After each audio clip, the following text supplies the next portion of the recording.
គេនោះជាអ្វីជាទេវបុត្រធ្លាក់មកផែនដីឬក៏ជាអ្វីឲ្យប្រកាសភ្នែកមួយថ្លាគូឲ្យចង់ក្លាយគុណសំដីបងក៏ស្រទន់កំពុងកំពក៏សំនឹងខ្ញុំដែរប្រាប់បានទេបែរដល់ខ្ញុំកាត់អីដំណើរការមិនប្រក្រតីដូចជាមានអ្វីខុសធម្មតាតែគិតទៅរូបរាងគេសង្ហាខ្ញុំវិញមិនស្អាតដូចកាបានត្រឹមតែធ្វើអ្នកចិត្តថាគិតចង់គិតឡៅមិនសមគេទេដឹងគឺធ្វើដំណើរជំនាញកូនក្រក់ចេះស្រូបទាញនឹងចរន្តដៃឆក់អត់ចេះតល់ទៅស្គាល់គ្រប់ច្រកយើងទៀមតតាំងនេះកម្លាំងវាយផកគឺធ្វើដំណើរជំនាញកូនក្រក់ចេះស្រូបទាញនឹងចរន្តដៃឆក់អត់ចេះតល់ទៅស្គាល់គ្រប់ច្រកយើងទៀមតតាំងនេះកម្លាំងវាយផកកើតមកជាកូនក្រក់ដើមជើង5ហាត់យកមកខាច់នឹងណាឈាមជើងតើជាសមរភូមិខ្លួនតូចចិត្តធំដូចមកពាន់នូរ៉ាដើរចេញក្រៅមានតែអ្នកដើមហើយមានតែអ្នកឆាឆៃមានតែអ្នកឈឺឆាហំហាមគាត់ជាកុំឲ្យមុំម៉ៅតែប្រើធေါ်ក្តៅចាប់ចេញទៅវាឆ្ងា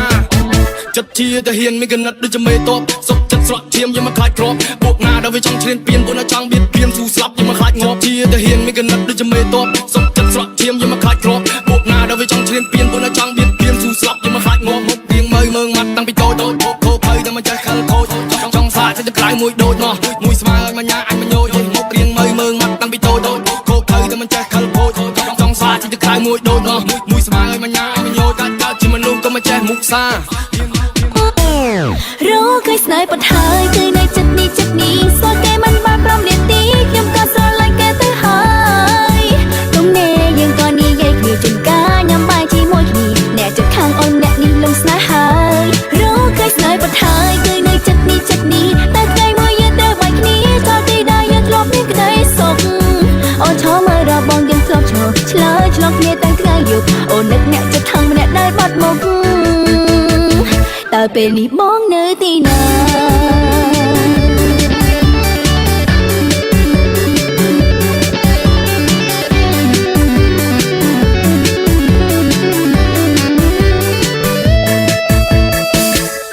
រកឃើញស្នេហ៍ប៉ុន្តែគឺនៅចិត្តនេះស្គាល់គេមិនបាន5នាទីខ្ញុំក៏ស្រឡាញ់គេទៅហើយទុំនេះយើងក៏និយាយគ្នាចំការញ៉ាំបាយជាមួយគ្នាអ្នកចិត្តខាងអូនអ្នកនេះលងស្នេហ៍ហើយឃើញស្នេហ៍ប៉ុន្តែគឺនៅចិត្តនេះតែថ្ងៃមួយយើងត្រូវបាច់គ្នាចោលទីដែលយើងធ្លាប់មានក្តីសុខ